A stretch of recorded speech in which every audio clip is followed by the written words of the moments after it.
کہ اس نے خداوند کے ہاتھوں میں شیخوں میں ہاتھ ڈالے، اس نے پسلی میں ہاتھ ڈالا، اس لیے ڈالا تاکہ یہاں کے مسیحی اپنے آپ کو پورے طور پر خداوند کے قریب لا سکے۔ نہ صرف یہ کیا بلکہ تنہا جو پتمس کے جزیرے میں شاگرد بیٹھا ہوا تھا اس کے خوف کو بھی دور کیا، بلکہ ہمارا منجی بن کر ہماری شفاعت کرتا ہے۔ نہ صرف اس نے اس طرح کیا بلکہ آج مجھے اور آپ کو بھی اس نے زندہ کیا ہے۔ جب ہم افسیوں کا خط اس کے دوسرے باب کو پڑھتے ہیں تو خداوند کے پاک کلام میں لکھا ہے اس نے تمہیں بھی زندہ کیا۔ ہم کیا تھے؟ ہمیں کیوں زندہ کیا گیا؟ جب ہم افسیوں دوسرا خط اس کا دوسرے باب کی پہلی آیت پڑھتے ہیں تو لکھا ہے اور اس نے تمہیں بھی زندہ کیا۔ آج ہم زندہ ہیں تو کس کے سبب سے؟ خداوند یسوع مسیح کے سبب سے، کیونکہ ہمارے بارے میں لکھا ہوا ہے، لکھا اس نے تمہیں بھی زندہ کیا جب اپنے قصوروں اور گناہوں کے سبب سے مردہ تھے۔ سب نے گناہ کیا اور خدا کے جلال سے محروم رہ گئے، اور تم پیشتر سے دنیا کی روش پر چلتے تھے اور اس دنیا کی علمبرداری کے حاکم یعنی شیطان کی پوجا کرتے تھے۔ اس نے ہمیں بھی زندہ کیا۔ جب ہم کلسیوں کے خط اس کے تیسرے باب کو پڑھتے ہیں تو اس بات کا ہمیں اور مزید زیادہ ثبوت ملتا ہے کہ جب ہم زندہ ہوئے ہیں، کلسیوں دوسرا باب اس کی 12ویں سے 15ویں آیت تک لکھا ہے اسی کے نام کے وسیلے سے دفن ہوئے، جس نے ہم مردوں میں سے جلایا اس کے ساتھ جی اٹھے۔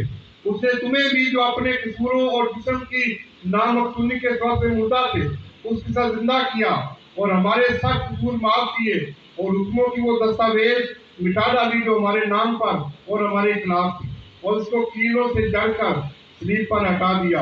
اس نے حکومتوں کا تماشا بنایا، ہمارے گناہ اس نے معاف کیے، وہ جو جدائی عدم سے پڑ چکی تھی اس کو اس نے دور کیا۔ مسیح نے زندہ ہو کر ہمارے قصور معاف کیے، حکموں کی دستاویز مٹا ڈالی اور ہمارے گناہوں کو معاف کیا، اور ہمیں بھی زندہ کیا تاکہ ہم اس کے ساتھ زندہ رہ کر بہتر طور پر زندگی گزار سکے۔ جب ہم عبرانیوں کا خط اس کا 6واں باب اس کی 6 آیت کو پڑھتے ہیں لکھا ہے اگرچہ برگشتہ ہو جائے تو بھی توبہ کی لیا بنانا ناممکن ہے، کیونکہ خدا کے بیٹے کو اپنی طرف سے دوبارہ اعلانیہ ذلیل اور مصلوب کرتے ہیں۔ اگر پھر بھی آج ہم گناہ میں زندگی بسر کرتے ہیں تو ہم خدا کے بیٹے کو اعلانیہ ذلیل اور دوبارہ مصلوب کرتے ہیں۔ اس لیے خدا ان کا پاک کلام کہتا ہے کہ جب اس نے ہمیں زندہ کیا ہے تو ہم اپنی ذمہ داری کو پورا کریں، اور ذمہ داری کیا ہے؟ جیسے ہم نے سجدے کی بات میں دیکھا تھا کہ جس طرح میں نے تم سے محبت رکھی تم بھی ایک دوسرے سے محبت رکھو، اور میری یادگاری کے لیے ایسا ہی کیا کرو۔ خدا میں توفیق دے تاکہ اس کے زندہ ہونے کی یاد ہمیشہ اپنے دل میں رکھے اور اس کے کلام کے مطابق اپنی زندگی کو گزارتے رہے۔ خدا ایسا کرنے کی مجھے اور آپ سبوں کو بڑی برکت دے۔